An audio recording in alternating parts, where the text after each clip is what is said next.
y vos vas después. Sí, yo les doy acceso a la sala. Ujú. Bueno, ¿cómo les Bueno, va? ¿qué tal? Buenas tardes. No sé, ahí estaban todos en la clase anterior los que están hoy, ¿no? Sí. Ernesto, seguro. Hola, sí, ¿qué tal? Eduardo, Yo le ¿qué tal? saco la cámara para no cargar el ancho de banda, digamos. Está bien, Es igual algo. somos poquitos, no creo que se cuelgue. De última, si no, si vos la querés dejar apagada no hay problema, pero si querés dejarla prendida no hay problema por ahora. Estamos Bien. bien con el ancho de banda, Sí. no veo interrupciones. Pero bueno, un poco la propuesta de hoy era dar continuidad a los contenidos que teníamos previstos para este segundo módulo. Nos habían quedado algunas cuestiones para trabajar del primer módulo, sobre todo lo vinculado al lenguaje inclusivo, bueno, que lleva, como les decíamos, también tiempo para desarrollarla y generalmente se producen muchos debates y discusiones. Así que si les parece, lo vamos a tratar de trabajar hoy, pero más hacia el final, así podemos concentrarnos en esta primer parte, en lo que teníamos previsto para hoy, que tiene más que ver con abordar los tópicos o las problemáticas vinculadas a las violencias sexistas, violencia de género, que se dan en nuestras instituciones, frente a las cuales no estamos exentos, digamos, ustedes lo pueden imaginar, lo pueden también incluso haber vivenciado.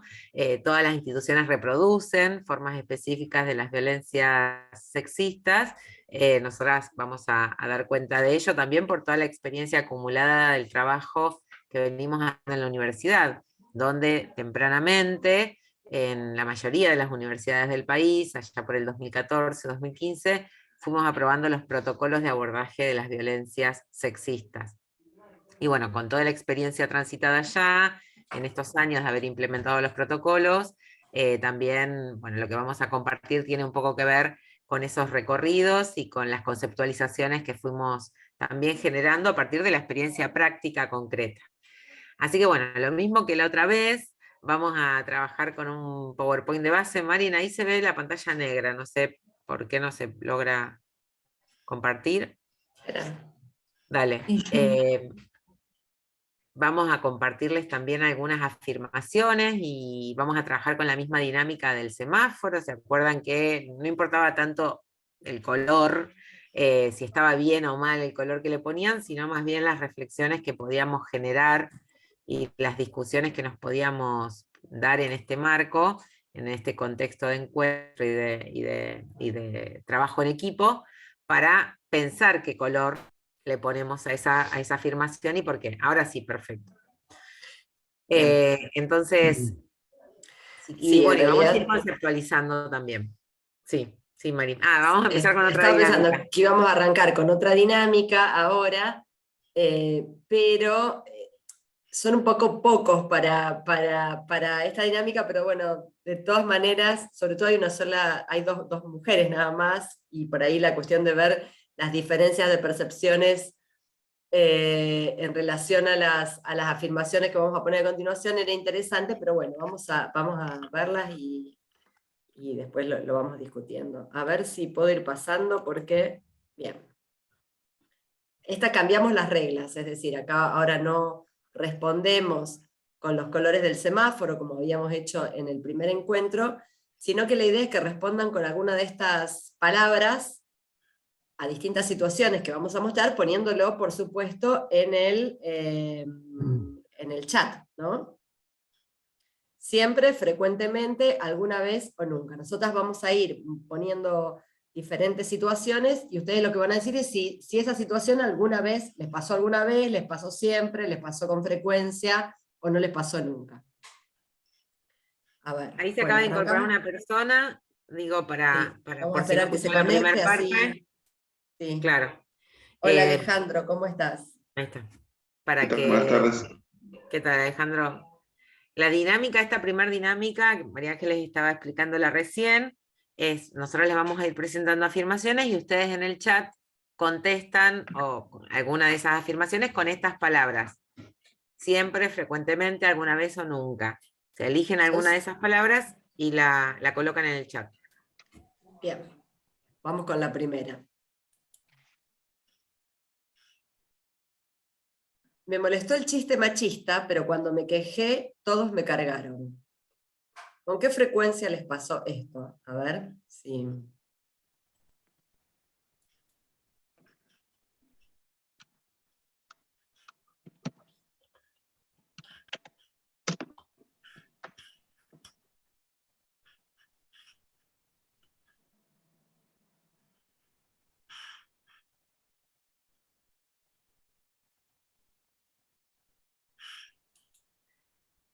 Bien.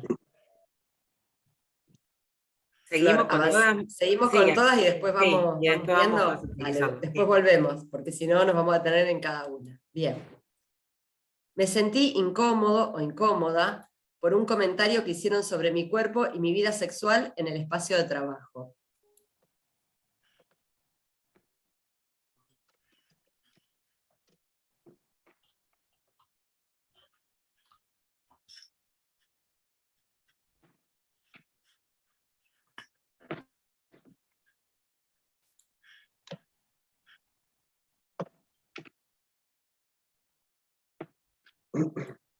Bien. ¿Está? ¿Avanzamos? Sí. En la entrevista de trabajo me preguntaron si tenía hijes o pensaba tenerlos.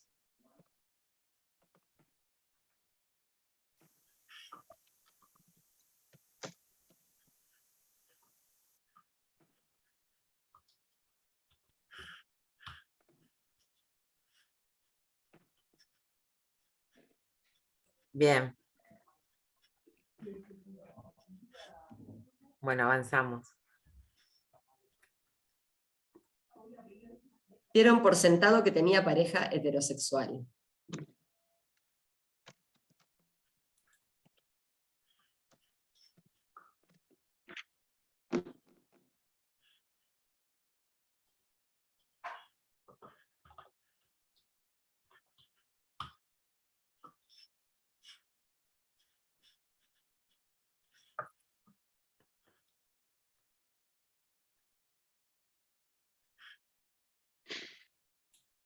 Bien. Vamos. Bueno, esa era la última. Ah, no, esta es. Dije Sí. algo primero, pero recién se tuvo en cuenta cuando lo dijo un compañero.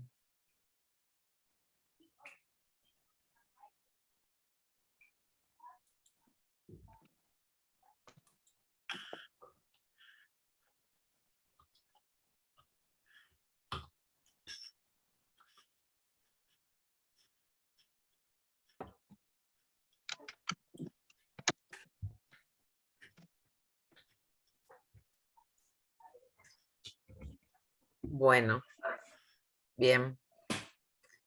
Algunas afirmaciones seguramente le resonaron con los contenidos del módulo anterior, sobre todo el de dar por sentado tener pareja heterosexual. Así que bueno, vamos a ir volviendo sobre algunos de los temas que ya vimos. Si querés pasar, María.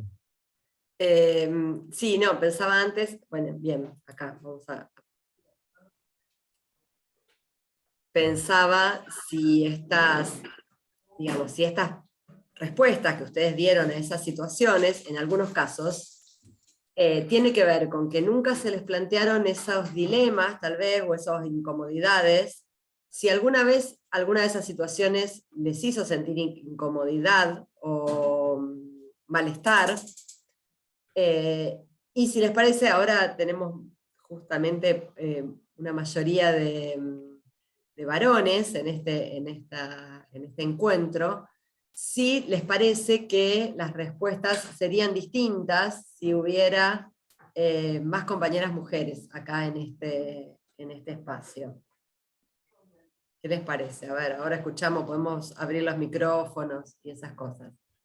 Sí, yo creo que serían diferentes. De haber más presencia de mujeres, creo que quedaría más en evidencia el tema de los comentarios incómodos sobre el cuerpo, sobre la vida sexual. Creo que se haría más evidente, digamos, la diferencia. Sí, A mí seguro. cuando empecé a decir que no iba a tener hijes, fue todo un tema, no hubo ningún comentario de tipo violento, por supuesto, pero era como, bueno, pero me preguntaban la edad, era lo siguiente. Entonces yo le decía la edad que tenía, y la respuesta era, pero todavía tenés tiempo, como diciendo, ya te vas a arrepentir. Claro. Que todavía tenés tiempo de arrepentirte. Negación total. Hay alguien No, que quería decir algo. Sí. sí, Perdón que te interrumpí, Mari, pero escuché alguna voz, pero después no sé, sí, Alejandro Ernesto, creo. ¿quién? Eso era Alejandro. yo, nada más ese Sí. aporte. Gracias, No, Mari. yo simplemente compartía lo que decía Mariela. O sea, seguramente si hubiese más mujeres en el grupo sería muy distinta las respuestas, o sin duda que sería así. Nosotras solemos hacer esta actividad en ámbitos, en talleres presenciales, y se llama Cuatro Esquinas esta dinámica. Y esta dinámica, bueno, tengo una hija atrás que está con auriculares y se está riendo cada tanto para escuchar algún sonidito. Y esta dinámica la hacemos, la representamos en el espacio colocando justamente uno de estos carteles, siempre, frecuentemente, alguna vez o nunca, en cada esquina de un salón. Y cuando hay un grupo importante de personas, mixto, bueno, es impresionante ver cómo los cuerpos van pasando de una esquina a la otra, y quiénes son esas personas, ¿no?, que van pasando de una esquina a la otra. Se ve muy gráficamente, bueno, el impacto de algunas afirmaciones según sean el colectivo de mujeres o el colectivo de varones. Acá, bueno, quedó un poco más desdibujada porque somos poquitos, que también eso hace que no se vea como el volumen, digamos, de cómo estas afirmaciones nos atraviesan y forman parte de nuestras experiencias cotidianas. Y además son mayoría varones, entonces, bueno, quedó un poco... En relación a eso les iba a hacer una pregunta sobre la primera afirmación, esa que planteaba la situación de los chistes, ¿no? Que decía, bueno, hubo un chiste machista y cuando me quejé, todos se rieron o les pareció poco importante. Les pregunto a los varones, ¿alguna vez se quejaron por un chiste machista? ¿En algunas situaciones les parece que, o en general están más acostumbrados a, bueno, a que son cosas que suceden y que se dan y que causan gracia? No, yo creo que ¿se escucha lo que digo? Ah, sí. Sí, sí. Hace unos años atrás era una cosa ya, digamos, más aceptada, o mejor dicho, tolerada, el tema de los chistes machistas. Desde hace un tiempo a esta parte, ya las campañas están haciendo que uno se fije un poco más en eso.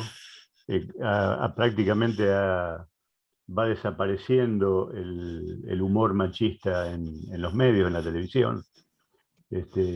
Hay programas que hoy día sí, no serían aceptables directamente, no podrían estar. Entonces, bueno, se va notando un cambio, ¿no?, de la sociedad, que obviamente va también influyendo en uno mismo. No llego a quejarme yo por un chiste machista, pero por ahí me doy cuenta cuando alguien lo dice y pienso, esto no va a caer bien en algunas personas. Ajá. Bien. Bien. No sé, es eso lo que quería decir. Sí, sí, está Sí, perfecto. totalmente, está perfecto. Y de hecho Hay sí, un esto que vos contexto... decís, el contexto ha cambiado y como vos decís, por ejemplo, una gran cantidad de producciones mediáticas, de producciones comunicacionales hoy sería impensada, ¿no? Claro. Los que tenemos más edad, recordamos algunos programas de televisión que tenían rating altísimos y que eran, bueno, que se daban en el prime time, digamos, como se dice ahora, y que hoy no pasarían, digamos, un Claro, filtro, esos me acuerdo programas de que sketch. para mí en su época Olmedo era un ídolo. Y hoy obviamente que el 80% de lo que dice sería reprobado. Sí. ¿No? Pero bueno, Sí, van tal vez en cambiando. ese momento no se percibía de esa manera o no, o había unos parámetros culturales de donde eso era tolerado, como decimos, era Sí, aceptado y causaba gracia. Sí, Bueno, vamos a ir sobre eso, un nivel de tolerancia ambiental, que a veces también está en las instituciones, y de complicidades y de cofradías que a veces también se siguen reproduciendo en las instituciones, a pesar de que, bueno, podemos decir que este contexto ha cambiado. Bueno, hay momentos, hay escenas que siguen reproduciendo como esto de la complicidad machista ante un chiste que no se corta y bueno, nos reímos porque es lo que toca, digamos, ¿no? Es lo que hay que hacer. Sigamos si querés, Marín. Sí, bien. Bueno, y esta pregunta queda un poco latente ahí. ¿Les parece que estas situaciones que estuvimos mostrando pueden constituir ejemplos de violencia sexistas o no? ¿Qué les parece?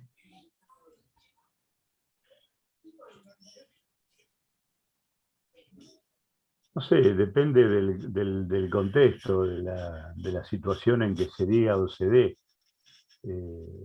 la cosa. Depende de eso, puede ser más violento para quien recibe a quien se le hace la pregunta o se le plantean las cosas, y en otros momentos por ahí no sé, habría que verlo. Bien, bueno. O sea, no creo que Pasamos. sea tampoco tipificar que todo ese tipo de preguntas, todas son violentas sexistas. Digo, Claro. habría que analizarlo en contexto para ver si realmente se trata de eso. Sí, está bueno lo que traes, Ernesto, y nos das pie para que repongamos una idea. Me parece que está bueno que ya la dejamos planteada acá y también la podemos seguir trabajando, digamos, en lo que vamos a ir viendo ahora a continuación, que es que la violencia sexista es violencia en tanto es para alguien. Es producida por alguien y es para alguien. Y por ahí no todo el mundo percibe de la misma manera una situación como estas que fuimos ejemplificando, digamos. Ahora, también es cierto que hay que generar condiciones para que una persona pueda identificar eso como violento si le genera malestar, si le genera algún tipo de padecimiento, si se siente vulnerabilizada, y poder expresarlo también es parte de la política institucional, poder tener un contexto donde decir, bueno, che, esto que está pasando me molesta, ¿no? Este chiste no me hace reír. Entonces, siempre es para alguien, siempre es en un contexto y siempre es producida por alguien o un colectivo y es dirigida a alguien o a un colectivo. Pero percibirlo y poder expresarlo tiene que ver también con un contexto que haga posible esa identificación. Y por supuesto que hay situaciones que pueden no ser violencia por algunas personas, aunque para otras sí lo sean, ¿sí? Tener como un poco también el registro ese de que, bueno, no todo es violencia, pero si lo es para alguien, bueno, tenemos que estar un poco más alertas, ¿no? Pero tenemos que poder registrarlo. Bien. Vamos acá. A ver, acá volvemos a la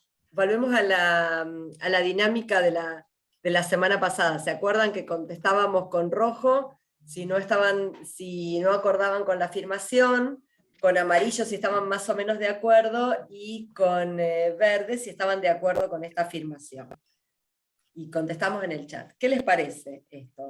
Las mujeres que accedemos a niveles más altos de educación formal estamos menos expuestas a ser víctimas de violencia machista y los varones menos expuestos a ejercerla. ¿Qué les parece? Y acá está en primera persona del plural, pero ustedes pueden leerlo, lo digo por los varones, las mujeres que acceden a niveles más altos de educación, para que puedan responder también, implicándose en la respuesta.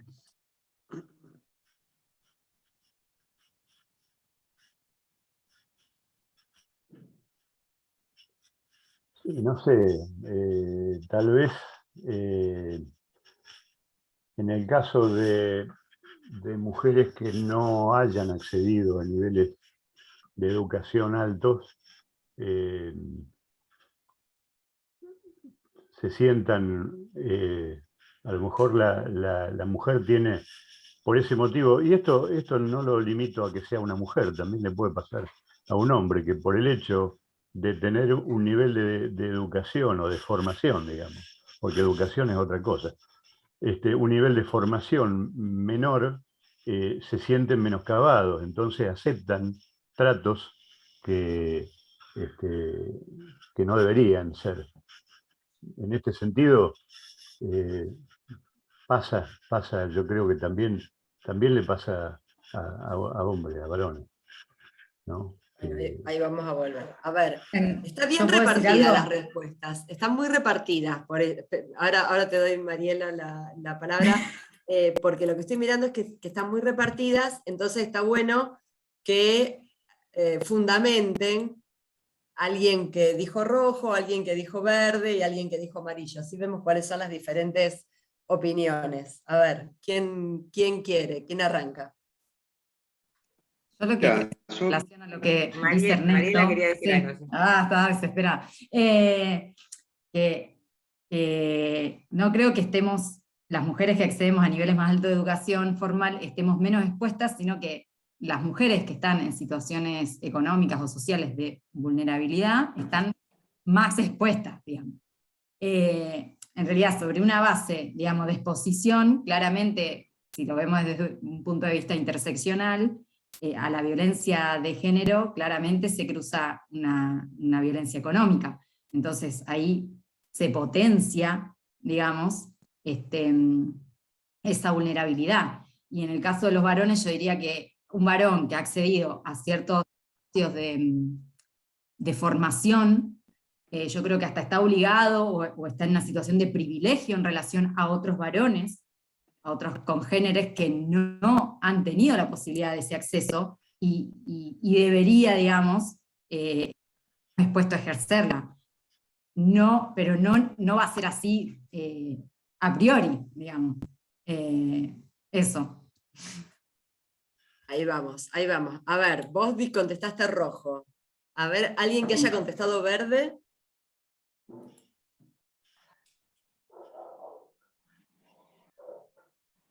Luis, ¿estás por ahí?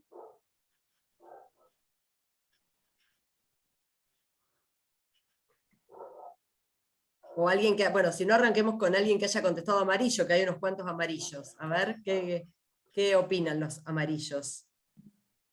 Bueno, yo en realidad no escribí mi contestación, hablé y nada más. Entonces pongo Sí. amarillo.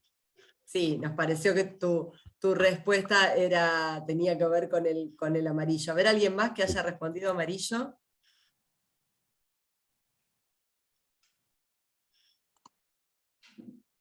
O Alejandro, si quiere agregar algo respecto al rojo que puso. no, comparto bastante lo que dijo Mariela.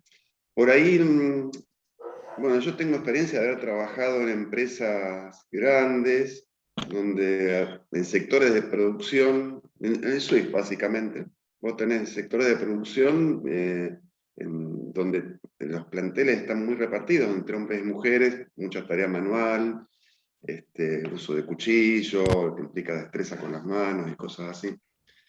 Y realmente no visualicé, o sea, por ahí hace un poco de ruido el tema de violencia machista, porque por ahí uno piensa en violencia, pero no necesariamente tiene que ser machista, un acto violento que ocurra en un lugar de trabajo, en un lugar donde se comparten situaciones.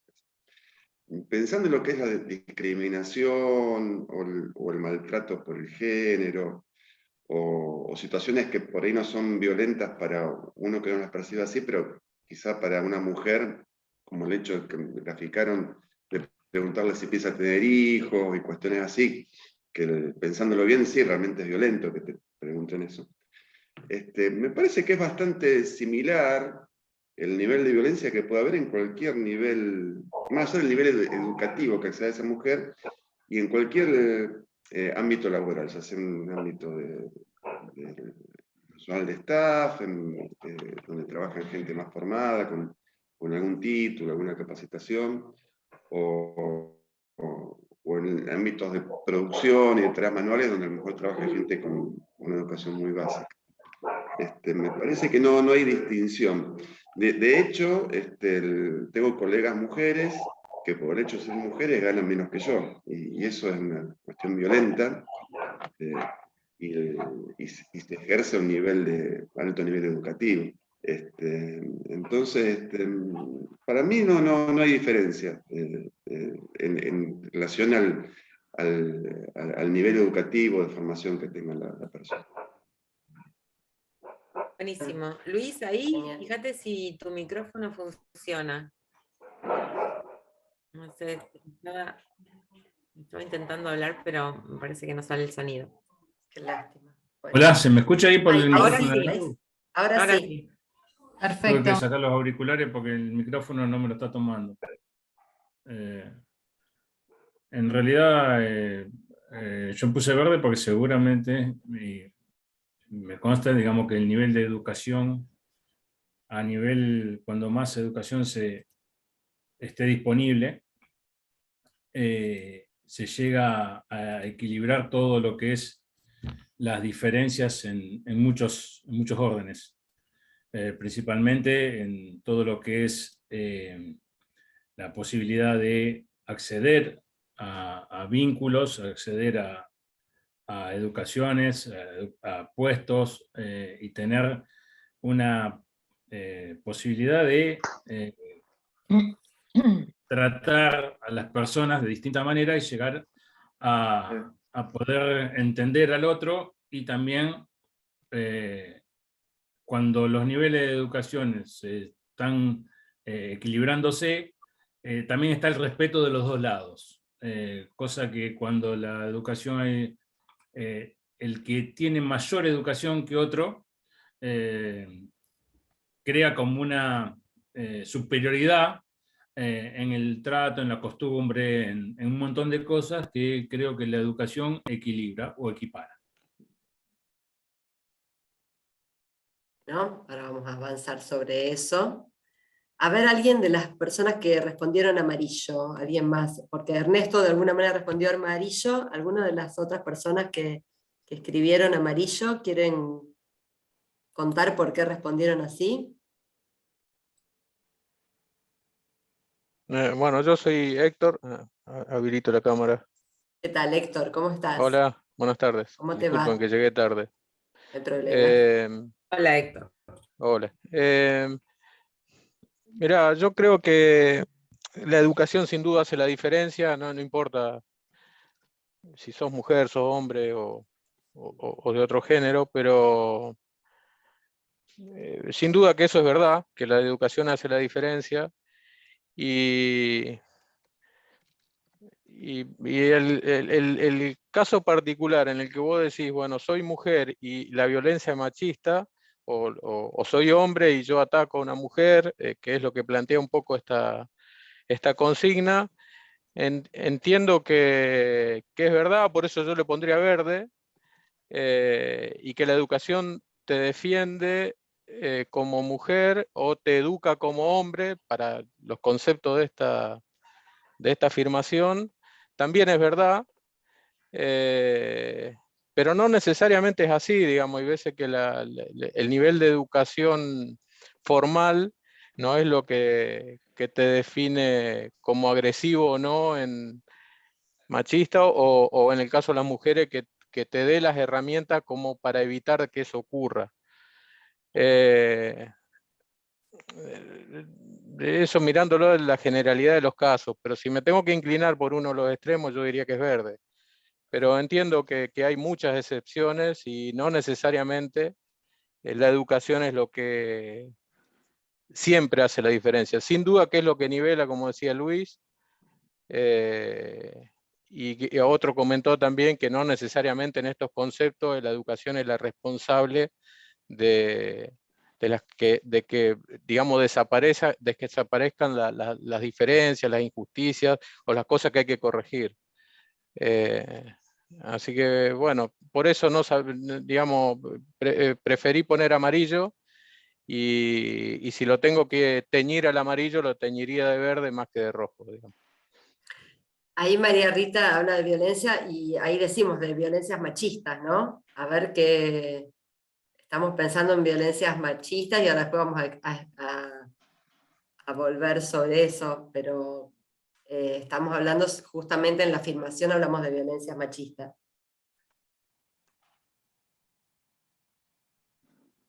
Ahí abrí el micrófono, lo cerraste. María Rita, ¿estás? Ahí está. ¿Qué tal? Buenas tardes. Fue imposible conectarme hasta recién porque estaba peleando con internet, no sé qué pasaba, por eso mi tardanza. No te preocupes. No, no sé específicamente a qué se refiere, o sea, la respuesta decirme violencia machista, ¿qué tipo de violencia? ¿Física? ¿Verbal? Ahora vamos a... Porque yo creo que eso tiene que ver con el temperamento de la persona, porque no lo va a ejercer solamente en el ámbito laboral, ni en el ámbito educativo, sino que va a ser su forma de vida. Entonces creo que no, mi punto de vista, que no tiene que ver con la educación formal. El tipo que es violento, agresivo, avasallador, lo va a hacer dentro de su casa, en el negocio de la esquina, en el trabajo, en la universidad. Porque, digamos, la educación formal es más instrucción formal que educación. La educación va por otro carril. El tipo que fue educado, porque en su casa había un modelo de opresión hacia la mujer, ese tipo lo lleva puesto o se rescata porque alguien alguna vez le hizo entrar que había otra mirada, que había otra valoración. Pero creo que no tiene nada que ver con la educación como educación. Por eso va más allá de la educación. Es un rasgo de temperamento. Hasta sale en un chiste.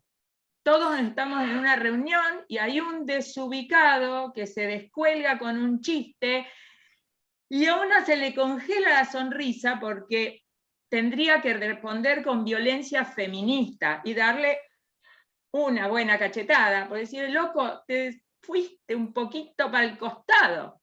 Entonces, ¿qué es la violencia? La violencia nos atraviesa por una cuestión cultural, desde hace mucho y en muchas facetas.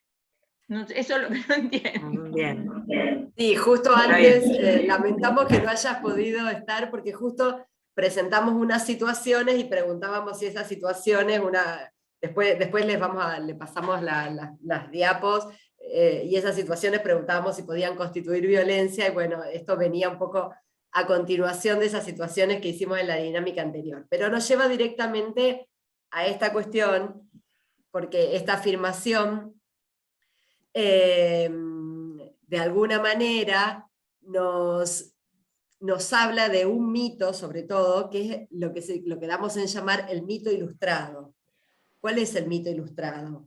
El mito ilustrado sostiene de alguna manera en el imaginario de que la educación nos salva de sufrir violencias o de ejercer violencias, que la educación nos da las posibilidades de sustraernos a esas pautas que, como bien decía María Rita, están muy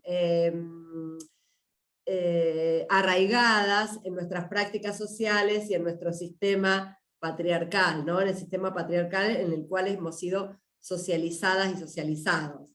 Entonces, ese mito ilustrado, de alguna manera, nos sostiene, nos da una ilusión, sobre todo a los sectores que logramos acceder a la educación formal. Es un mito muy presente en las universidades, y es un mito que, por ejemplo, en las universidades tuvimos que deconstruir muchísimo, tuvimos que militar muchísimo para poder instalar la discusión de las violencias en el interior de las universidades, y que las universidades, por ejemplo, generaran sus propios protocolos, ¿no? Las facultades y las universidades generan sus protocolos de atención de violencias, porque la primera cuestión era, bueno, pero eso en la facultad no pasa, ¿cómo va a haber violencia en la facultad? Si estamos acá, entre gente que estudia, entre gente que es culta, entre gente que se lee todos los libros, entre gente que problematiza, entre gente que genera ciencia, entre gente que reflexiona. ¿Cómo se va a ejercer la violencia que habitualmente, de forma estereotipada, estaba asignada, o estaba relacionada, o estaba vinculada con las cuestiones más impulsivas, ¿no? Estereotipada como una cuestión impulsiva, como una cuestión que tiene que ver con los lo pongo entre comillas, instintos, que tiene que ver con las pulsiones y no que tiene que ver con los ámbitos de la racionalidad, donde se supone que nos movemos las personas, lo vuelvo a poner entre comillas, ilustradas. Sí, agrego ahí un poco, bueno, acaban viendo los elementos que componen este mito que hemos dado en llamar el mito ilustrado, que nos sirve mucho también para, justamente como decía María Ángeles, para deconstruir las formas en que hemos ido naturalizando las diferentes expresiones de violencia, que por supuesto en las universidades y en las instituciones se dan de una manera, o de varias maneras, pero específicas. Porque generalmente cuando hablamos de violencia de género, violencia contra las mujeres, violencia machista, violencia sexista, lo que primero se nos viene a la cabeza no es el imaginario este de los femicidios, los golpes, las violaciones. Bueno, y claramente en las universidades o en las instituciones que habitamos no son esas las formas de las violencias machistas. Son mucho más sutiles, son mucho más capilares, están mucho más naturalizadas y necesitamos poder hacerlas visibles para desmontarlas. Fundamentalmente para desmontar eso que decíamos antes, el clima de tolerancia, el ambiente que hace posible que esas violencias se den, que se dan de manera muy imperceptible a veces, ¿no? Y que solamente pueden ser enunciadas cuando tomamos conciencia de ellas. Por eso los espacios de atención y los protocolos han permitido nombrarlas, visibilizarlas, reconocerlas y generar acciones para también prevenirlas. Ahí bueno, esto, ¿no? Por un lado, la idea espectacularizada de la violencia de género como el femicidio. Eso hay que destrabar, digamos, desmontar ese mito. Y por otro lado, el último mito, me parece que es importante que lo charlemos, también dice que asocia la violencia de género a varones enfermos, patológicamente enfermos, con psicopatías patológicas, que hace que también pensemos en esos varones como lejanos, ¿no? Como, ¿no? Qué sé yo, bueno, borrachos perdidos, o personas con consumos problemáticos, o bueno, gente con bajos recursos que no ha tenido acceso a recursos para no ejercer violencia, etc. Bueno, no, también si podemos identificar esas violencias, esas expresiones de las violencias machistas con las que convivimos cotidianamente en nuestras instituciones, también tenemos que poder pensar en que esos varones que ejercen esas violencias, generalmente, digamos, son varones, eso lo vamos a terminar de seguir charlando, digamos, hacia el final, son los varones con los que convivimos, no son enfermos patológicos o monstruos que nos son ajenos a nuestros ámbitos de trabajo, que son extraños en nuestros ámbitos de trabajo, son con quienes compartimos nuestra cotidianidad. Por lo tanto, también es un mito a destronar, ¿no? Esto de, bueno, el varón impulsivo, ¿no? Monzón, ¿no? Como el prototipo del varón que no tuvo recursos, que no tuvo acceso a educación, que tenía consumos problemáticos y, bueno, que se le fue la mano, ¿no? Bueno, me parece que, digo, poder hablar de la complejidad de las violencias sexistas y las formas específicas en que se manifiestan nuestros ámbitos de trabajo nos invita a desmontar esos mitos que hemos construido en torno a las violencias y que ha sido también producto de cómo esto se ha puesto en la agenda en los últimos años, ¿no? A través de la denuncia de los femicidios, de la espectacularización también de los femicidios y de los casos más aberrantes. Así que bueno, eso nos parece que es importante, digamos, arrancar por acá también desmontando este mito o estos mitos para después también centrarnos en las formas específicas en que se manifiestan las violencias. Y eso lo vamos a ir descomponiendo también gracias a este gráfico, que seguramente lo han visto en algún momento, que le llaman el iceberg de la violencia de género, lo produjo un equipo de abogadas con perspectiva de género, que es el equipo de Justicia y Género, de ELA, que permite también graficar todas esas formas invisibilizadas de violencias con las que convivimos cotidianamente, que están debajo de la línea de flotación, ¿no? Aquello del iceberg que no vemos, pero que está ahí, que que sin duda también es parte del contexto o las condicionantes que hacen posible las violencias más visibles, ¿no? Esas violencias que, bueno, que son tan evidentes que no podemos mirar para el costado. Entonces ahí lo que planteamos, no sé si llegan a ver, está en blanco medio chiquito, pero son esas formas capilares, sutiles, repetidas también, sistemáticas, de las violencias que se sostienen en el tiempo. Bueno, se leen, ¿no? Humillar, desvalorizar, hacer un chiste machista, como habíamos visto antes, la anulación de los valores femeninos, el control excesivo, o el control, digamos, de la vida y de las acciones y de las tareas de las mujeres, el chantaje emocional. Ay, por ahí se te corta. Ignorar una de las afirmaciones que habíamos visto también al principio, tenía que ver con eso, no lo dije yo, pero cuando un varón fue escuchado, ¿no? Bueno, esas formas capilares, convivimos cotidianamente, que están ahí solapadas, digamos, ¿no? Y también esto nos permite pensar un poco, bueno, lo decía María Rita en relación a la cultura en la que nos hemos socializado, que la violencia es un fenómeno estructural que atraviesa todas las clases sociales, que se da de manera específica en los distintos ámbitos y que nos atraviesa a todos como sujetos que nos hemos socializado en una cultura desigual, ¿no? Que valora, como veíamos en el módulo anterior, que valora positivamente todo lo asociado a lo masculino y subvalora o desvaloriza todo lo asociado a lo femenino. En una sociedad, en una cultura donde nos socializamos de manera desigual, también se producen fenómenos violentos de muy diferente grado, nivel y tipo, de modo estructural, ¿no? Nos atraviesa socialmente. Por eso es importante contar con herramientas y espacios específicos para nombrar las violencias y para atender también las situaciones que se generan. Ahora vamos a seguir con eso. Sí, quería sostener ahí, agregar unas cositas. ¿De qué decimos cuando decimos que es un fenómeno estructural? Además de esto que explicaba Florencia recién, es esta cuestión que se relaciona con la afirmación que pusimos antes para generar esta polémica, ¿no? Es un fenómeno estructural, quiere decir que atraviesa todos los sectores sociales.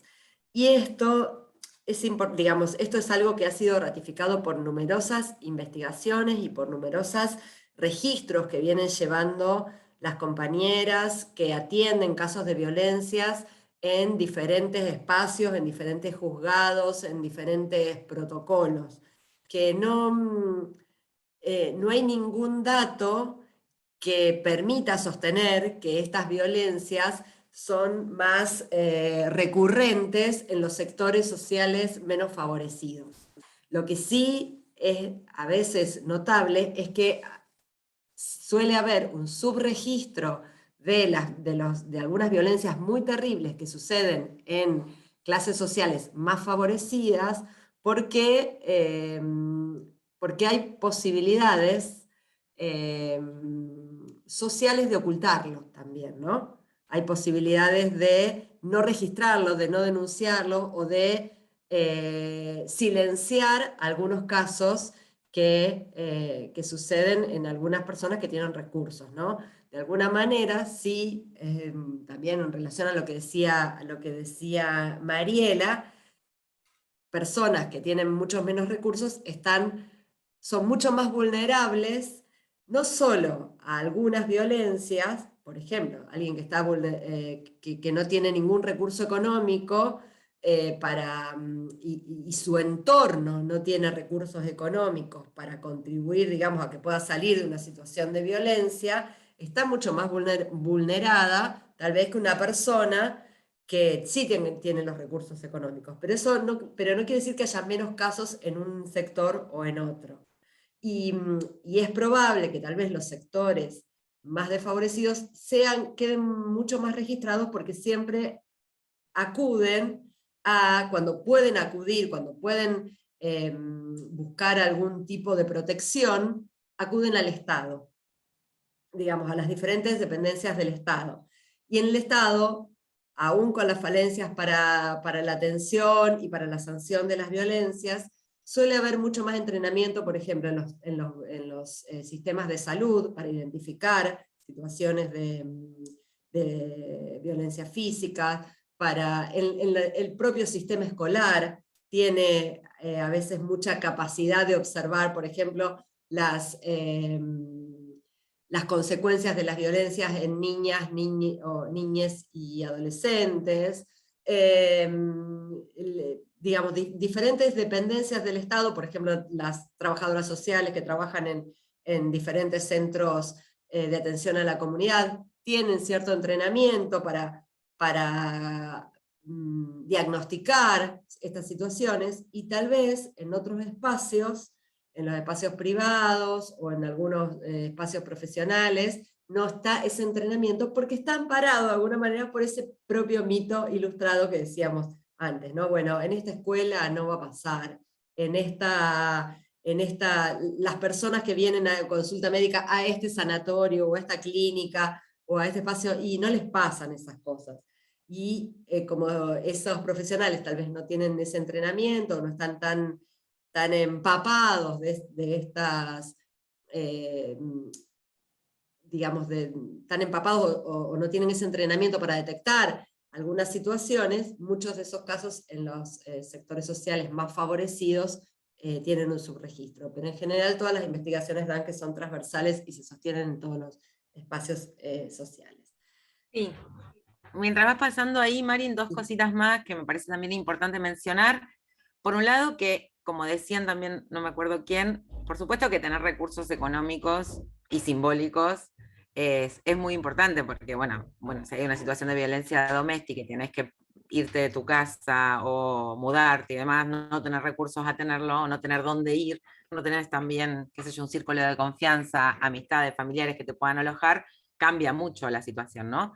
Pero bueno, independientemente de esos condicionantes, lo importante de esto, y sobre todo de ese iceberg que veían ahí, es poder registrar que hay muchos tipos de violencia, y que hay violencias que son muy solapadas, que se producen sistemáticamente, y que nos atraviesan en todas nuestras instituciones. Y son esas las violencias con las que tenemos que lidiar, y las que tenemos que erradicar, ¿no? Justamente, para que muchas veces también nos ha pasado que han llegado al espacio de atención del protocolo estudiantes o docentes que decían, bueno, yo vengo, pero la verdad que no sé si lo que estoy viviendo es violencia. Entonces, bueno, poder identificar, poder nombrar, bueno, despeja esa situación y nos permite intervenir también sobre esa situación para que no se siga produciendo. Y por supuesto, generar acciones para reparar los daños en los casos en que esa violencia se venía produciendo. Entonces, por eso es muy importante identificar, cuando hablamos de violencia de género, estamos hablando de un complejo de situaciones, de discursos, de prácticas, que van mucho más allá de las situaciones extremas. Eso por un lado. Y por otro lado, en relación a lo que decía María Ángeles respecto a las clases, porque además, por supuesto, que las violencias también se interseccionan, y de ahí hablamos de interseccionalidad, con otras situaciones, ¿no? O sea, con otras situaciones de vulnerabilidad que tienen que ver con la clase, la etnia, la posición social, bueno, y los contextos que favorecen también las situaciones de violencia. Pero también con respecto a los sectores con mayor poder adquisitivo, con más recursos, como podemos ser las docentes en la universidad, bueno, muchos recursos no, porque el salario docente es, ya saben, ¿no? Pero bueno, sí, con muchos recursos simbólicos, también hay un costo muy grande para asumir que vivimos situaciones de violencia, porque hemos también tenido que incorporar muchísima fortaleza para ir sorteando obstáculos, para llegar, por ejemplo, a ser titulares de una cátedra, a ser investigadoras de CONICET. Entonces, asumirnos vulnerables, asumirnos como padecientes de violencia en nuestro equipo de trabajo, en nuestra cátedra, en el departamento en el que estamos y demás, es costoso, digamos, es costoso. Por eso es importante también habilitar esos espacios y tener recursos institucionales, digo, para atender esa situación y que esa denuncia, que nombrar esa violencia no tenga más costos para esa persona, ¿no? O sea, ayudarla a poder pensarla y hablarla, pero también garantizarle continuidad en el trabajo, garantizarle que no va a haber represalias por decir, por denunciar, por contar, bueno, una serie de estrategias que nos tenemos que dar, y para eso son importantes todas las políticas institucionales que llevamos adelante en materia de violencia, más allá de contar con un espacio de atención específico con gente a cargo que pueda escuchar.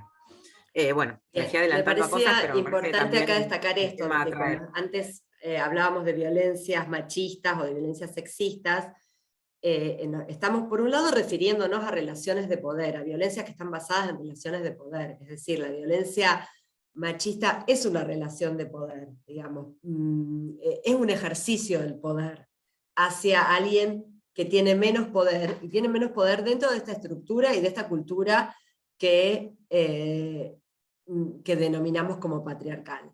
Pero por otro lado, también este concepto excede, digamos, la violencia ejercida hacia las mujeres,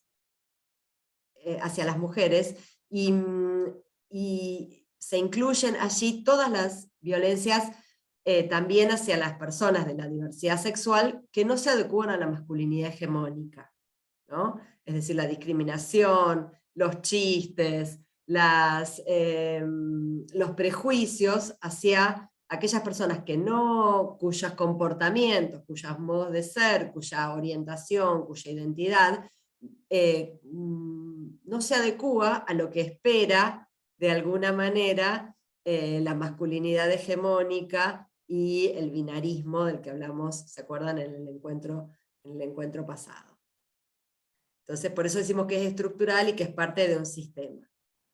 Bien, y acá nos vamos a cómo llegamos a Ley Micaela, y desde cuándo esto se considera como cuando decimos que la violencia es estructural, ¿qué queremos decir y por qué podemos decir esto?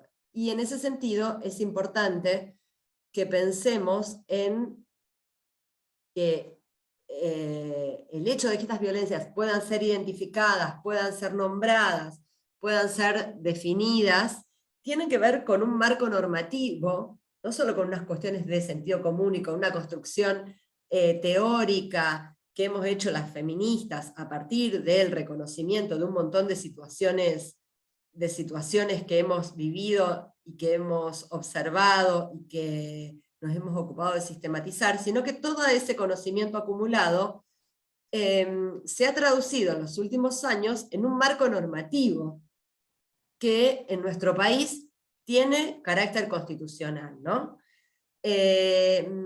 Y esto quiere decir que hay una serie de leyes que establecen o que definen a las violencias sexistas como un problema estructural y no circunscripto al ámbito doméstico, porque esto es clave, digamos, para que nosotros hoy, en un encuentro que tiene que ver con un colegio profesional, estemos hablando de violencias de género, o de violencias sexistas, o de violencias machistas. Porque hasta antes de los años 2000, las leyes, lo que se llamaban las leyes de primera generación, hablaban de las violencias, por un lado, hacia las mujeres, pero en general las incluían o las denominaban o las pensaban en términos de violencias domésticas. Las tipificaban como violencias que tenían que ver con lo familiar, con el ámbito de lo familiar. A partir de los años 2000 van a aparecer lo que se llaman las leyes de segunda generación, que lo que van a establecer es esto, que las violencias de género constituyen un problema estructural. En ese marco se inscribe nuestra ley 26485, que, como verán, es del año 2009. Esa ley tiene este nombre largo, que es la Ley Integral para Prevenir, Sancionar y Erradicar la Violencia contra las Mujeres en los ámbitos en que desarrollen sus relaciones interpersonales. Es decir, incorpora todo esto, de que la violencia puede ser en cualquier ámbito, ahora vamos a ver en cuáles, y que la protección tiene que ser integral. Una cuestión importante, esta ley, que es del año 2009, aquí habla de violencia contra las mujeres. En la adhesión que hace la provincia de Santa Fe, nuestra provincia de Santa Fe, a esta ley nacional, que se sanciona en el año 2013, y ahora no me acuerdo el número, pero ya lo podemos buscar, establece que mujer es cualquier persona que se autoperciba mujer, es decir, ahí ya utiliza un concepto de mujer que excede la biología, como habíamos dicho, como estuvimos discutiendo en el encuentro pasado. Es decir, no solo considera a las mujeres cis, sino que incluye dentro de esta protección y de esta protección integral a cualquier persona que se autoperciba mujer. Bien, y lo que decíamos, una de las grandes cuestiones que va a hacer esta ley, cuando dice que quiere prevenir, sancionar y erradicar la violencia en los ámbitos en que desarrollen sus relaciones interpersonales, una de las grandes cuestiones va a ser esto, que va a tipificar las violencias, va a decir qué cosas pueden ser violencias, y va a decir dónde pueden producirse. Y entonces ahí vamos a encontrar que tenemos, bueno, sí, lo que reconocemos habitualmente o de manera tal vez más estereotipada como violencia, que es la violencia física, con sus formas más extremas, que son los femicidios, pero después también va a tipificar la violencia psicológica, la violencia sexual, la violencia económica y patrimonial, la simbólica, y en el año 2019 se va a incorporar la violencia política como un tipo de violencia particular contra las mujeres. Y también va a describir cuáles son los ámbitos donde estas violencias pueden producirse. Y si bien ahí sigue apareciendo el ámbito doméstico, va a aparecer el ámbito institucional, ahí estamos comprendidas todas las instituciones, las educativas, las instituciones de las organizaciones de la sociedad civil, los clubes, las asociaciones. Digamos, el ámbito también puede ser lo laboral. Las modalidades es un término medio tramposo en modalidades, porque en realidad bajo el título modalidades de lo que habla es de ámbitos donde pueden producirse estas violencias. Entonces puede producirse en el ámbito laboral, puede producirse en el ámbito mediático, en el ámbito obstétrico, médico y obstétrico. Se habla también de la violencia reproductiva, y en el año, también en el 2019, se van a incorporar la violencia en el espacio público y la violencia en la política y en política pública. Cuando se habla acá de la modalidad, de esta modalidad, porque acá aparece política, acá aparece como política pública, es decir, aparece como tipo y como modalidad, porque acá tendría que ver con dónde puede producirse. Y esto es, bueno, por ejemplo, violencia que se produzca hacia una mujer en el ámbito, a una mujer política en sus ámbitos de trabajo, por ejemplo, hacia una concejala a quien se la violente en el momento de que está discutiendo en una sesión del Consejo Municipal, por ejemplo. Sí, eso fue Obviamente, un reclamo. una cosita. Sí. Flor, cierro una cosita. Sí. Todas estas violencias podríamos hacer funciones distributivas, ¿no? Podríamos decir que puede haber violencia física en el ámbito doméstico, en el ámbito institucional, en el laboral, en el mediático, en el obstétrico, etcétera, etcétera. Puede haber violencia sexual en el doméstico, en el institucional, en el laboral, y así en cada uno de esos espacios. Es decir, cada uno de esos tipos pueden relacionarse, pueden combinarse con algunos o varios de esos ámbitos. Y mejor dicho, cada una de ellas, o varias, pueden combinarse con cada uno de esos ámbitos o con varios de esos ámbitos. Flor. Sí, no, ahí Rita, vamos a volver sobre la pregunta que dejaste en el chat, no la vamos a dejar pasar, así que tenenos paciencia. No, lo que quería decir es que la violencia política fue incorporada en el 2019, 10 años después de la sanción de la ley, justamente por una demanda y un reclamo de las mujeres políticas, ¿no? Bueno, una serie de violencias sufridas por las mujeres en el ámbito político que tienen que ver con la violencia simbólica, la violencia discursiva, incluso con la falta de oportunidades de acceso a ocupar cargos, listas y demás, bueno, generaron que ese tipo de violencia que había quedado sin incluir en la primera versión, fuera incluida para trabajar de manera específica las expresiones que se dan en el ámbito de los ejecutivos o de los legislativos, incluso sindical, o en todos los órganos de gobierno, digamos, ¿no? Bueno, los colegios, las universidades también tenemos órganos de gobierno. Eso, pensaba, perdón, sí. Flor, pensaba eso, que la política, la violencia política ahí, y el ámbito de lo político no tiene solo que ver con los partidos políticos en el término más tradicional, sino con todos esos espacios en los cuales, por ejemplo, hay elecciones, ¿no? En cualquier institución que tenga situaciones de elección, hay mujeres que pueden, o personas de la diversidad, que pueden ser discriminadas o pueden sufrir violencia en el momento de conformación de listas, en el momento de acceso, en el momento de acceso a lugares interesantes dentro de esas listas, o en todos los periodos de campaña. Y ahí esas cosas también es interesante pensar cómo se pueden relacionar con esas situaciones que veíamos antes al principio, ¿no? Las críticas a la vestimenta, las críticas a las corporalidades en general, suelen ser mucho más insidiosas o mucho más frecuentes hacia mujeres y personas de la diversidad que hacia los varones, o que a partir de esas características, esas críticas, se juzgue su capacidad de gestión o su capacidad de actuación política. Bueno, si querés seguimos, Mari. Seguimos. Así que tengo miedo que no nos dé el tiempo, nos quedan Sí, 20 minutos. Bien.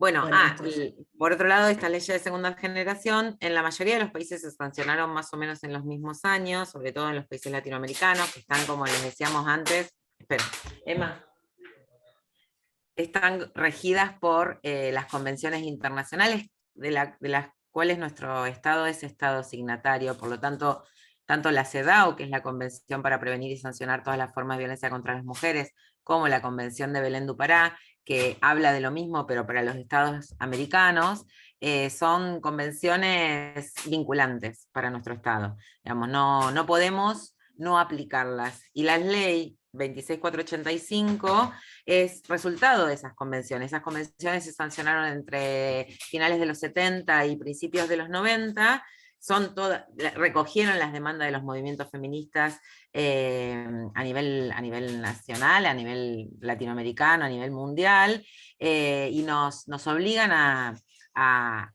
construir leyes que estén a la altura de esas convenciones. Y entre lo que las convenciones también prevén es que el Estado garantice políticas públicas para, bueno, por supuesto, erradicar las violencias, para prevenirlas, y de no hacerlo está también ejerciendo violencia, digamos. El no garantizar las políticas públicas es por acción o por omisión, es parte de institucionales que deben reclamar al Estado.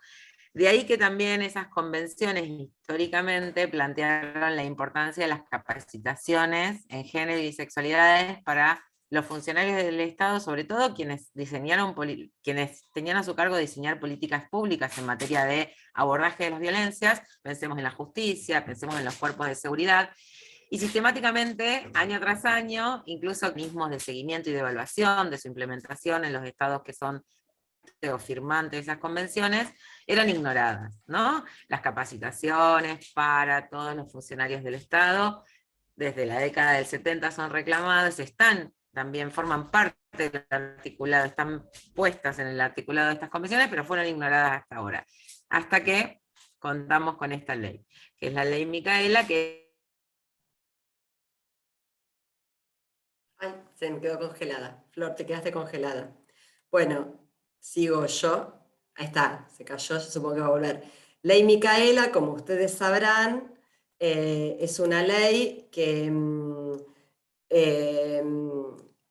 moviliza de alguna manera, o que se sanciona a partir de la movilización que desarrollan los papás de Micaela García, que ayer o hoy era el cumpleaños de Micaela García, supongo que ustedes conocen el caso.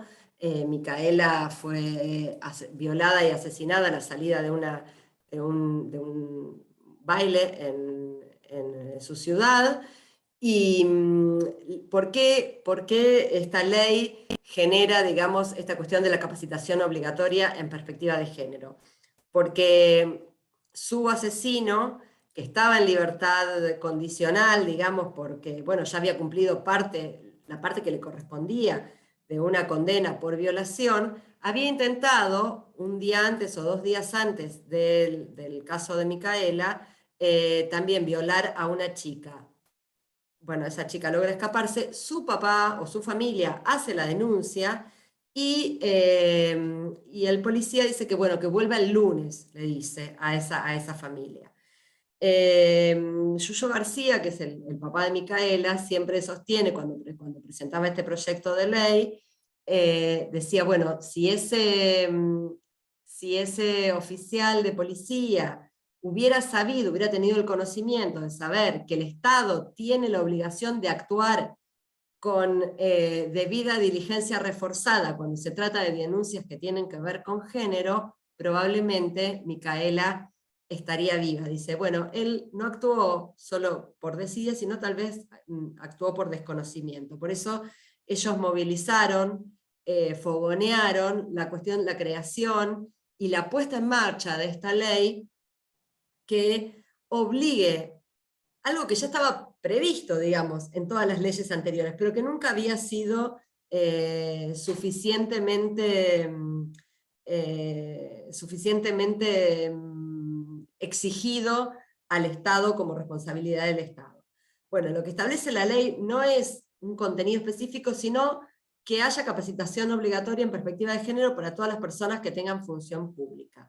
¿Qué es lo que pasa? En estos años, la movilización feminista, la coyuntura que damos en llamar en cuarta ola feminista, que arranca también empujada por una sucesión de femicidios que se dan sobre todo a partir del 2015, en realidad los femicidios se venían dando, pero en ese momento hay un colectivo de periodistas y de escritoras, pero sobre todo de periodistas que se cansan de decir, bueno, de relatar y de cubrir todos los días una noticia vinculada al asesinato de una mujer, en general joven, y donde además en general los medios hacían un tratamiento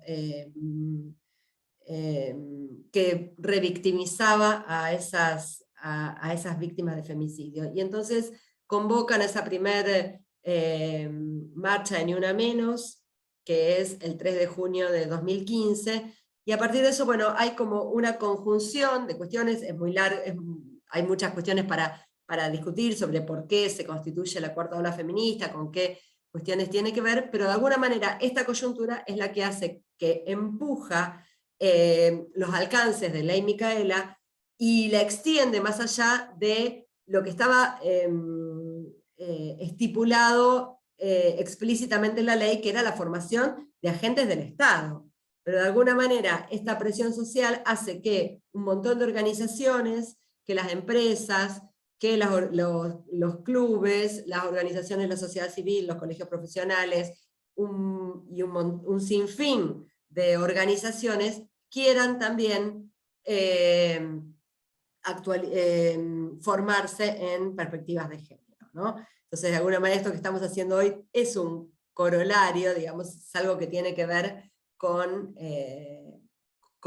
los efectos multiplicadores que tuvo Ley Micaela, que excede mucho lo que estaba planteado, o lo que está planteado en la letra escrita de la ley.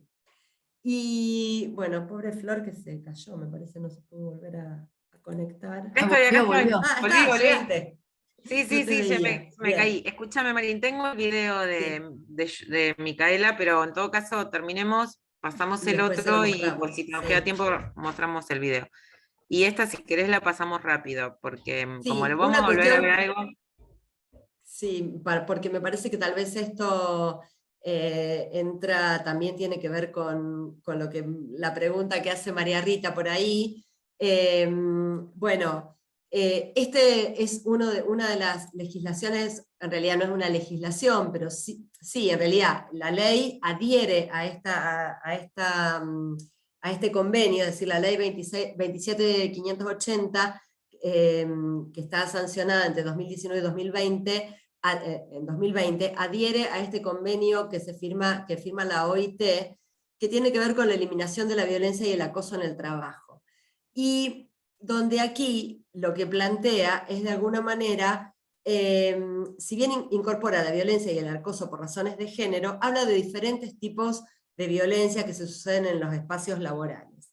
Esta es una cuestión que es interesante de traer y de poner en discusión, porque lo que sucede también en las organizaciones es que por la ventanita, como decimos, de las violencias de género, empiezan a entrar un montón de malestares, un montón de violencias, un montón de discriminaciones, un montón de,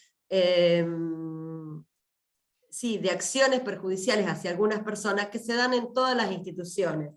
Y lo que suele pasar a veces es que los protocolos de atención de violencias de género quedan, no tienen herramientas para actuar sobre otro tipo de situaciones violentas que se suceden, pero que de alguna manera es como que toda la formación en perspectiva de género y esta sensibilidad que se va generando en las instituciones y que permite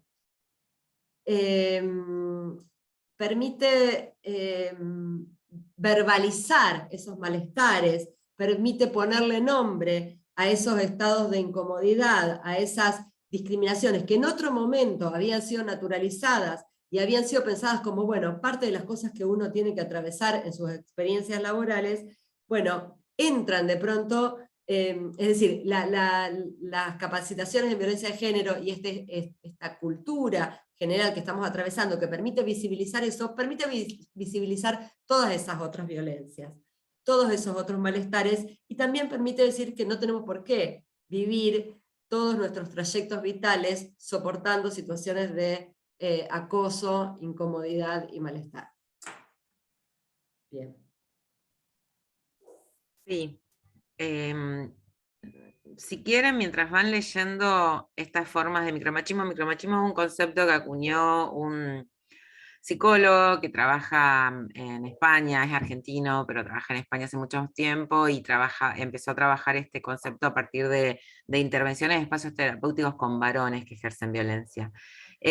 Bueno, muchos de ellos también estaban nombrados en el iceberg, ¿no?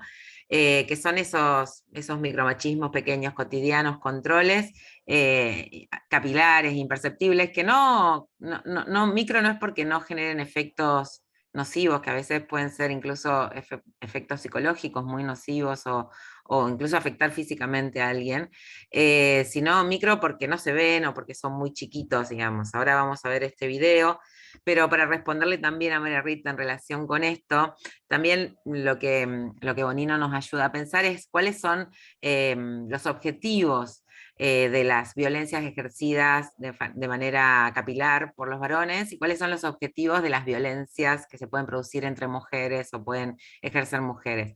Ahí lo que plantea Bonino es que podemos manipular todos. El problema es los objetivos que persigue esa manipulación. Si los objetivos son sostener un sistema patriarcal desigual, donde los privilegios machistas o masculinos sigan siendo predominantes, bueno, claramente esa manipulación ejercida por mujeres no está persiguiendo esos objetivos, porque, bueno, nunca van a gozar de los mismos privilegios, ¿no? Ni van a garantizar sostenimiento de un sistema patriarcal que es opresivo para todas las mujeres. Entonces ahí, digo, para responder eso, después, bueno, qué sé yo, manipulaciones, insultos, malos tratos, podemos ejercerlos todos. El problema siempre, lo que hay que tener en cuenta es qué se persigue con eso. Y más cuando se trata de micromachismos que son sistemáticos, repetidos, y que están generando una conducta, digamos, que busca un sostenimiento de un sistema opresivo. Digo, para terminar, fui medio rápido, pero me parece que ahí igual también, para responder a María Rita, me parece que también ahí hay una cuestión que sí es importante señalar y que muchas veces nosotros trabajamos, es las mujeres también hemos sido socializadas en el patriarcado, ¿no? Y también hemos aprendido cuáles son los modos, tal vez modos violentos de hacernos lugar en algunos espacios, y hasta de reproducir y exagerar algunas de esos comportamientos para poder hacernos lugar a los codazos en esos espacios. También ahí aparece una figura que nos gusta, que a veces nos gusta, una metáfora que a veces traemos a colación para hablar de algunas mujeres que se destacan en espacios muy masculinos y que damos en llamar el síndrome de la pitufina, ¿no? Que es esa mujer que se destaca a como sea el lugar, en ese ámbito muy masculinizado, entre un montón de varones, y donde de alguna manera eso le permite a veces considerar que si ella llegó a ese lugar, pueden llegar cualquier mujer, digamos, que no hay desigualdades estructurales que dificulten la llegada a los espacios de poder o espacios de reconocimiento al colectivo de las mujeres. Entonces, sí, claro que existen después esas cuestiones que tienen que ver con mujeres que reproducen violencias. Sí, también sucede, pero no son violencias de género, en ese caso, por estas cuestiones que explicaba Florencia recién, que no tienen que ver con sostener, con ser parte con sostener el sistema patriarcal, sino con asegurarse un lugar en ese sistema a como del lugar. Bueno, si querés compartimos este video que cierra un poco con las afirmaciones que veíamos al principio. No sé si lo vieron, quizás sí, es un video que produjo un diario español, pero que es muy ilustrativo, es cortito. A ver. Bien, vamos a ver si A ver se si escucha sale bien. acá y si no. ¿Lo escuchan? No, no se escucha. Entonces voy a dejar de compartir y lo comparto a través de YouTube. Espérenme un segundito. María Ángeles, fíjate que Sí. cuando vas a compartir, te pregunta si vas con audio. Sí, pero como ya no lo hice, porque lo tendría que haber hecho al principio, me parece. Espera, lo pongo acá en YouTube y ahí, ahora espérenme un segundito. Sí, compartir Ahí. la ventana. Sí. Compartir sonido, ahí está. Bien, ahí va. Espérenme, vamos acá atrás y ahí vamos. ¿No te ha pasado que...? ¿No te ha pasado que...? ¿No te ha pasado que...? ¿No te ha pasado nunca que se te estropea el coche? Y no es por vacilar, pero sabes bastante de mecánica. Y crees que sabes qué pieza es. Entonces te llevas a tu amiga para allá. Y te presentas allí y empiezas a explicarle al mecánico, pues mira, este es mi coche, creo que le pasa esto. De esta manera facilitas el diagnóstico. Y el mecánico empieza a contestarle a ella. Y solo le habla a ella, como si tú fueras idiota. Y él habla de dinero con ella y de la pieza que le falta a ella, de cuánto va a tardar a ella. Y tú no comprendes por qué, porque tú eres el que sabe y además el coche es tuyo. Te cabrea. Y mucho. Porque la persona que te acompaña no tiene ni idea de mecánica. ¿No te ha pasado que estás jugando con las niñas de tu vecino? Ahí tirándote por el tobogán y corriendo tras ellos. Tu vecino se da cuenta que te lo estás pasando muy bien y te pregunta, oye, ¿no estás pensando en tener retoños tú también? Porque se te está pasando el arroz. Y claro, es una pregunta que te pilla por sorpresa, ¿no? Un poco sorprendido y como, ¿quién eres tú para decirme eso? La verdad es que tú nunca has querido tener hijos. Porque no quieres y punto. Lo cierto es que ya te has buscado un montón de excusas durante los últimos años para intentar justificarte. Y estás cansado de tener que dar explicaciones y que te recuerden todo el rato que te vas a arrepentir. ¿Qué parte es la que no entienden? ¿No te ha pasado que estás en un bar y de pronto ves una tía al otro lado de la barra? Y dices, ¿y por qué no? Y se acerca y os ponéis a hablar y la conversación mola, es interesante. Pero te quieres ir. Te quieres ir solo porque te quieres ir, no sé. Te quieres ir a casa y ya está. Pero ella te dice que no, que te quedes más tiempo. Tú le dices que no, que te quieres ir. Empieza a ser menos educada, empieza a ser todo un poco más raro y empieza a ser un poco agresivo incluso. Y decides irte. Y entonces aprovechas un despiste para salir a la calle. Tienes que coger un taxi. Por miedo. ¿No te ha pasado? ¿No te ha pasado? ¿O que te has cambiado de acera por la calle? Para evitar que te intimiden con piropos. ¿De verdad no te ha pasado? Que te has justificado por estudiar una ingeniería. Porque los hombres no suelen estudiar esas cosas. Piénsalo un segundo. ¿No te ha pasado? ¿Que has sentido que tus opiniones se tienen menos en cuenta en tu trabajo? ¿Por tu condición de hombre? ¿En serio no te ha pasado? ¿De verdad no te han dicho nunca? Uy, qué mala cara tienes. Arréglate un poco. ¿De verdad no te han dicho, a ver cuándo te animas con los niños, que se te pasa el arroz? Después de Navidad hay que quitarse unos kilitos de más. Ya no entra ni en los pantalones. ¿De verdad no te ha pasado? A mí sí. ¿A mí? Sí. ¿A mí? Sí. A mí sí. A mí sí. A mí también. Y a mí también. A mí también. Y a mí. Sí.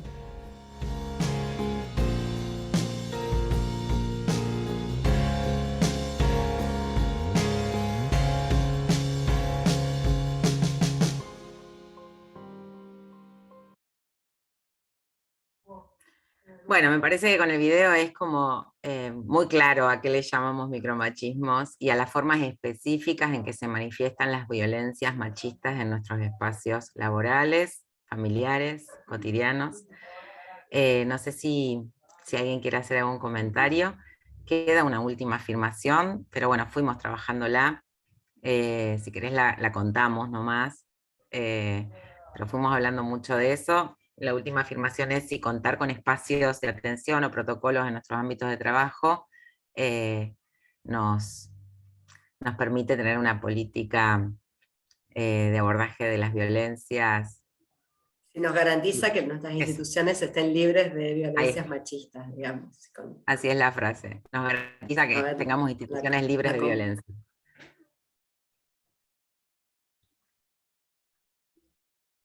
Yo no sé si garantiza, pero que estamos más cerca. Sí. A ver, María Rita, que decís que no por ahí, ¿qué es lo que...? Tenés el micrófono apagado, María Rita. Ahí lo acabo de habilitar. No lo garantiza hasta donde sea la voluntad de la institución de garantizarlo. O sea, a mí un poco lo que me está haciendo ruido de esto, un poco lo que puse en lo último del chat, es que cuando se habla de violencia inmediatamente se piensa en violencia física. Pocas veces se llega a otras violencias más sutiles. Y es muy fácil poner, esta es la oficina de violencia de género, que atiende de 8 a 15, si te pasa algo a las 16 tenés que volver al día siguiente si podés, ponele. Y ya cumplimos. O sea, estamos muy acostumbrados a que ya cumplimos. Con poner el cartelito, es como la parte de higiene y seguridad, pongo el matafuego. Si después nadie puede salir por la salida de emergencia porque está tapada con cajas, cumplimos porque pusimos el matafuego. Entonces, creo que es una cuestión de educación que va a llevar mucho, mucho tiempo. Mucho tiempo. Me parece fantástico empezar desde los niños con el concepto de violencia en general, porque imponer la voluntad propia al resto es violencia, pero está naturalizada, siempre está el mandamás, el cabecilla, y entonces es una cuestión que atraviesa, es muy transversal a todo. En lo relativo a la pregunta concreta de la institución con la oficina, va a depender de muchos factores, incluso de la gente, o fundamentalmente de los que estén dentro de la institución, de cómo puedan hablar de ese tema con sus pares, porque a veces uno habla con sus congéneres y no encuentra eco, porque está todo el mundo cómodo en el sistema, porque no nos olvidemos que este es un sistema conocido. Todo el mundo sabe cómo moverse. Ahora de pronto están sacudiendo la alfombra, se están cayendo los tarritos de la estantería, nadie está seguro y por trato de reproducir lo conocido. Entonces seguimos como estamos. Me encanta la metáfora de la alfombra y de los tarritos, me encanta. Ahí nosotros tenemos un compañero que se llama Luciano Fabri, que trabaja masculinidades, y él, frente a la pregunta de qué te podemos hacer los varones para luchar contra las violencias y para abonar a el feminismo y cómo venimos instalando la agenda, él dice, bueno, en principio, dejarse arrasar por la cuarta ola feminista y dejar de sostener el patriarcado, ¿no? O sea, ¿cómo hacemos para que se caiga el patriarcado? Bueno, dejen de sostenerlo.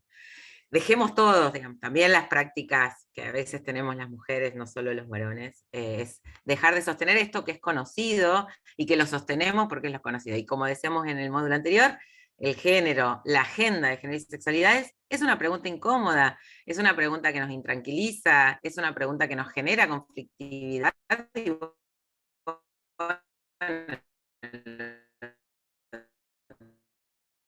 Ahí te cortaste, Flor, ahí volvés, a ver si volvés a repetir. Lo que tenemos que hacer es asumirla, y no meterla abajo de la alfombra o sostener las cosas como están porque es lo cómodo, lo conocido. Tengo miedo de compartir el videito que teníamos para el cierre, porque me da miedo que se corte. Pero, ¿ahí se escucha? Sí, ahí se escucha bien. Recién se te había cortado un poquito, hay un momento que por ahí te quedas medio congelada. Tengo que partir, después lo veo, si suben algo, después lo veo en la grabación. Bueno, discúlpenme, me tengo que ir ya. No hay problemas, pero gracias por tus aportes porque han sido muy valiosos para poner esto en discusión, ¿no? Todas estas cuestiones en discusión. Bueno, bueno, esto que decía Flor, ¿no? De cómo seguimos sosteniendo tal vez desde diferentes espacios y en nuestras prácticas, y porque poner todo esto en crisis nos cuesta también muchos cuestionar privilegios, nos cuesta, a los varones les cuesta cuestionar sus propios privilegios, y a las mujeres nos cuesta a veces establecer, digamos, mellar vínculos afectivos, vínculos que tenemos con amigos varones, con los varones de nuestras familias, con nuestras parejas, con nuestros hijos varones, y entonces toda la pregunta por el género, toda la pregunta por las violencias nos atraviesa, y entonces a veces decimos, bueno, esto lo voy a sostener allá cuando voy a dar la charla, pero después en casa no lo discutimos porque otra vez voy a tener que estar discutiendo esto, ¿no? Entonces, todas estas preguntas, todas estas situaciones, todo esto que traemos acá para discutir, son cosas que nos atraviesan, que nos cuestan, digamos, que tienen sus costos. ¿Querés que cerremos con el videíto? A ver si lo logramos ¿Lo tenés ver. a mano ahí? Chao, María Rita, hasta Rita, nos luego. vemos. Sí, ¿lo ven ahí? Cambios cuestan, estamos en un quiebre. Para nosotros la ley Micaela es fundamental. Si el Estado entrerriano hubiese capacitado con la ley Micaela previo al hecho de Micaela, tal vez hoy Micaela estaría con vida, la violan y la matan en la madrugada del 1 de abril del 2017. El 31 de marzo, un día antes, un papá fue a hacer una denuncia de que Sebastián Wagner, que hoy está condenado por violación y asesinato de Micaela,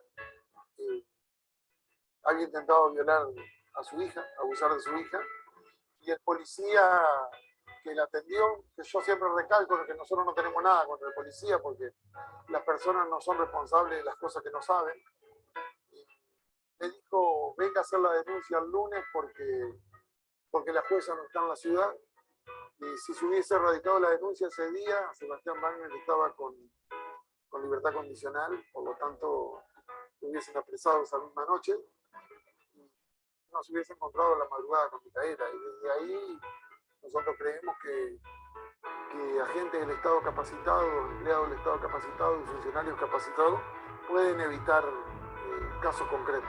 171 votos fueron afirmativos, 1 negativo y no hubo abstención. Afirmativo se comunicará al honorable Senado. Puede ser el inicio de tener una sociedad más igualitaria y que contemple a las mujeres y al resto de las diversidades sexuales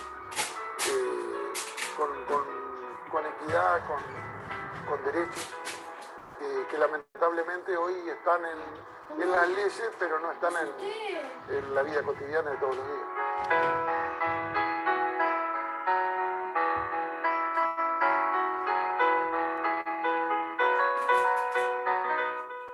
Mira, ella hoy, con toda esta movida que hay, yo creería que estaría feliz de la vida, ¿no? Estaría en su salsa, de todo esto de marchas, de cambios. Que Mica, lo más grande que me dejó, lo más importante, es que me enseñó a luchar. Me enseñó realmente lo que era la política y lo que hay detrás de la política, y que las cosas se hacen con amor, más que nada. Y si tendría el honor de volverla a ver, no le diría nada, la abrazaría re fuerte.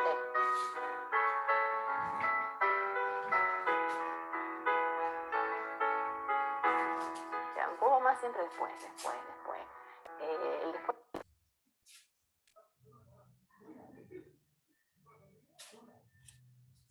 Se me cortó.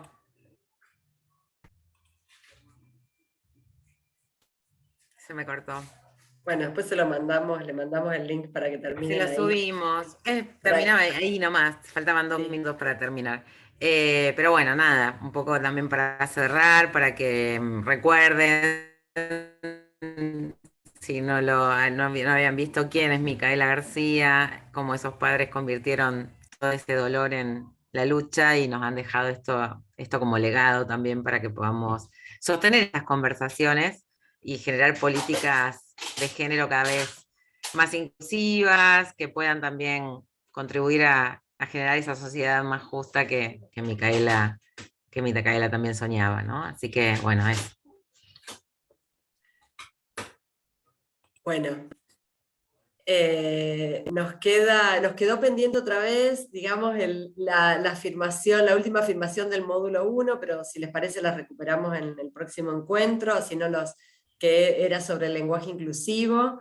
En el próximo encuentro, que va a ser un día martes, vamos a conversar un poco sobre esto, sobre cuáles son las posibilidades de políticas institucionales, qué implica hacer políticas institucionales con perspectiva de género, y que es mucho más que establecer un protocolo y que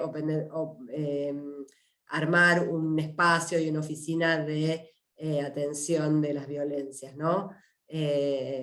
Bueno, esa sería nuestra idea para el próximo encuentro, y por supuesto todas las preguntas que ustedes quieran traer para ese momento, para ese cierre, tráiganlas, háganoslas llegar a través de Mariela, cualquier cosa, para que preparemos algunas cuestiones que tal vez, no sé, no hayamos contemplado hasta ahora en el programa, pero si hay dudas, nos interesaría conocerlas. Convoquen a sus colegas para que vengan. Sí, vamos a reforzar, vamos a enviar las grabaciones de estos encuentros, así se suman luego de verlos al tercero. Bueno, muchas gracias. Bueno, gracias a ustedes por este espacio. Bien. Chao, hasta luego, que tengan buenas noches. Chao, chao. Hasta luego.